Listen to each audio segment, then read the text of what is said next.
ಸಂಬಂಧಪಟ್ಟವ್ರು ಉತ್ತರ ಕೊಡ್ತಾರೆ ಬಿಡು. ಆಯಿತು ಅದಕ್ಕೆ ಸರ್ಕಾರ ಕನ್ನಡದ ವಿಚಾರದಲ್ಲಿ ಯಾವುದೇ ಕ್ಲಿಯರ್ ಮಾಡೋ ಪ್ರಶ್ನೆ ಇಲ್ಲ. ಅದಕ್ಕೆ ಮುಖ್ಯಮಂತ್ರಿಯವರು ಇದ್ದಾರೆ, ಕನ್ನಡ ಸಂಸ್ಕೃತಿ ಇಲಾಖೆ ಮಂತ್ರಿ ಇದ್ದಾರೆ, ಸೂಕ್ತವಾದಂಥ ನಿರ್ಧಾರ ತಗೊಂಡು. ಸರಿ ಇಲ್ಲದೆ ಇರೋ ಈಗ ಅವ್ರು ಸರಿಯಾಗಿ ಹೇಳಿಲ್ಲ ಅಂತಲೇ ತಾನೇ ನೀವು ಕೇಳ್ತಾ ಇರೋದು. ಈಗ ನೀವು ಅವ್ರು ಸರಿ ಇದ್ದಿದ್ರೆ ನೀವು ಯಾಕೆ ಪ್ರಶ್ನೆ ಮಾಡ್ತಿದ್ರಿ? ಸರಿಯಾಗಿ ಆಗದೇ ಇರೋದು ಕೇಳಿದಿರಿ. ಮಾನ್ಯ ರಾಜ್ಯದ ಮುಖ್ಯಮಂತ್ರಿಗಳಿದ್ದಾರೆ, ಕನ್ನಡ ಸಂಸ್ಕೃತಿ ಇಲಾಖೆ ಮಂತ್ರಿಗಳಿದ್ದಾರೆ, ಅದ್ರ ಬಗ್ಗೆ ಡ್ಯಾಮ್ದೇನೂ ಪ್ರಾಬ್ಲಮ್ ಇಲ್ಲ. ನಮಗೆ ಈಗ 88ಕ್ಕೆ ಹೋಗಿದ್ದು ಈಗಾಗಲೇ 96 ಇವತ್ತಾಗಲೇ ಹೆಚ್ಚು ಕಡಿಮೆ 100ಗೆ ಬರ್ತಾ ಇದೆ. ಸೊ ದೇವರು ನಮಗೆ ಒಳ್ಳೇದು ಮಾಡ್ತಾ ಇದ್ದಾನೆ. ಕಳೆದ ಬಾರಿ ಯಾವ ರೀತಿ ಜುಲೈನಲ್ಲೇ ನಾವು ಪೂಜೆ ಮಾಡಿದ್ದೆ ಫಸ್ಟ್ ಟೈಮ್. ಸೊ ಈ ಬಾರಿನೂ ಜೂನ್ಗೆ ತುಂಬುವಂಥ ವಾತಾವರಣ ಇದೆ.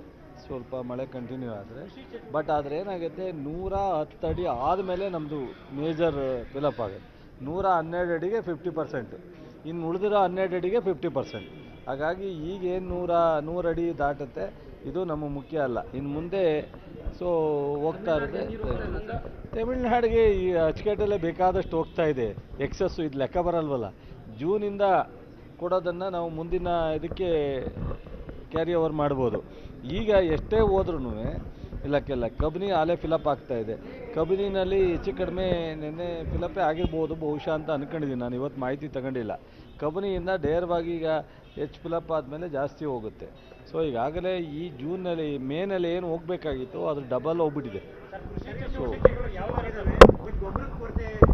ಇಲ್ಲ, ಕೃಷಿ ಚಟುವಟಿಕೆಯಲ್ಲಿ ಯಾವ ಕೊರತೆಯೂ ಇಲ್ಲ. ಕಳೆದ 2 ವರ್ಷ ನಾವು ಯಾವ ರೀತಿ, ಏಕೆ ಬರಗಾಲ ಇದ್ರೂ ಬಿತ್ತನೆ ಆಗಿತ್ತು, ಗೊಬ್ಬರ ಕೊಟ್ಟಿದ್ದೋ, ಬೀಜ ಕೊಟ್ಟಿದ್ದೋ, ಅದೇ ರೀತಿ ಕಳೆದ ಬಾರಿನೂ ಕೊಟ್ಟಿದ್ದೋ. ಈ ಬಾರಿನೂ ಸಹ ಯಾವುದೇ ಕೊರತೆ ಇಲ್ದಂಗೆ ಮಾಡ್ತೀವಿ. DAP ರಾಷ್ಟ್ರ ಮಟ್ಟದಲ್ಲೇ 50% ಅಷ್ಟೇ ಪ್ರೊಡಕ್ಷನ್ ಆಗ್ತಾ ಇರೋದು. ಸೊ ಅದು 2 ಉದ್ದೇಶದಿಂದ ಮಣ್ಣಿನ ಒಂದು ಇದನ್ನು ಹಾಳಾಗ್ತಾ ಇದೆ, ಹಾಗಾಗಿ ಪ್ರೊಡಕ್ಷನ್ನು ಕಡಿಮೆ ಆಗ್ತಾ ಇದೆ. ಸೊ ಕೇಂದ್ರದಿಂದ ಇಡೀ ಎಲ್ಲ ರಾಜ್ಯಕ್ಕೂ ಸಹ 33% DAP ಕೊಟ್ಟಿದ್ದಾರೆ. ನಾವು ಲಕ್ಕಿಲಿ ನಮ್ಮ ರಾಜ್ಯದಲ್ಲಿ ಹಿಂದೆ ಇದ್ದದ್ದ ಸ್ವಲ್ಪ ಸೇವ್ ಮಾಡಿ ಮತ್ತು ಗ್ರೀನ್ ಸೀಡ್ಸನ್ನು ಕೊಟ್ಟು ಯಾವುದೋ ಒಂದು ಪ್ರಯತ್ನ ಮಾಡಿ ಒಂದು ಮಟ್ಟಕ್ಕಿದೆ. ನಮ್ಮಲ್ಲಿ ಬೇರೆ ರಾಜ್ಯಕ್ಕಿಂತ ಬೆಟರ್ ಪೊಸಿಷನಲ್ಲಿ ಇದ್ದೀವಿ. DAP ಬೆಟರ್ ಪೊಸಿಷನಲ್ಲಿದ್ದೀವಿ. ನಮ್ಮೆಲ್ಲ ಮಂತ್ರಿಗಳಿಗೆ, ಶಾಸಕರಿಗೆ, ಸ್ಥಳೀಯ ರೈತ ಸಂಘಟನೆಗಳಿಗೆ ರಿಕ್ವೆಸ್ಟ್ ಮಾಡಿದ್ದೀವಿ. ಮುಂದಿನ ದಿನದಲ್ಲಿ ಡೇ ಬೈ ಡೇ DAPನ ಕಡಿಮೆ ಮಾಡ್ಕೊಂಡು ಕಾಂಪ್ಲೆಕ್ಸು ಮತ್ತು ಸಾವಯವ ಗೊಬ್ಬರನ ಉಪಯೋಗಿಸೋದ್ರಿಂದ ಸೊ ಇಳುವರಿ ಜಾಸ್ತಿ ಆಗುತ್ತೆ, ಭೂಮಿ ಸ್ಟ್ರಾಂಗ್ ಆಗುತ್ತೆ ಅಂತ. ಅದರಿಂದ ಈ ವರ್ಷಕ್ಕೆ ಯಾವುದೇ ರೈತರಿಗೆ ತಾತ್ಕಾಲಿಕವಾಗಿ ಬಿತ್ತನೆ ಇರ್ಬೋದು, ಗೊಬ್ಬರ ಇರ್ಬೋದು, ಔಷಧಿ ಇರ್ಬೋದು, ತೊಂದರೆ ಇಲ್ದಂಗೆ ನಮ್ಮ ಸರ್ಕಾರ, ನಮ್ಮ ಇಲಾಖೆ ನೋಡ್ಕೊತೀವಿ. ಈಗ ಸದ್ಯಕ್ಕೆ ತಕ್ಷಣ ದಿನೇಶ್ ಗುಂಡೂರಾವ್ ಅವ್ರನ್ನ ಕಳಿಸ್ಕೊಟ್ಟಿದ್ದಾರೆ. ಜಿಲ್ಲಾಧಿಕಾರಿಗಳು ದಿನೇಶ್ ಗುಂಡೂರಾವ್ ಅವ್ರನ್ನ ಮಂಗಳೂರು ಕಳಿಸ್ಕೊಟ್ಟಿದ್ದಾರೆ. ಇವತ್ತು ನಾಳೆ DCCO ಕಾನ್ಫರೆನ್ಸ್ ಇರೋದ್ರಿಂದ ಇದು ಇಂಪಾರ್ಟೆಂಟು.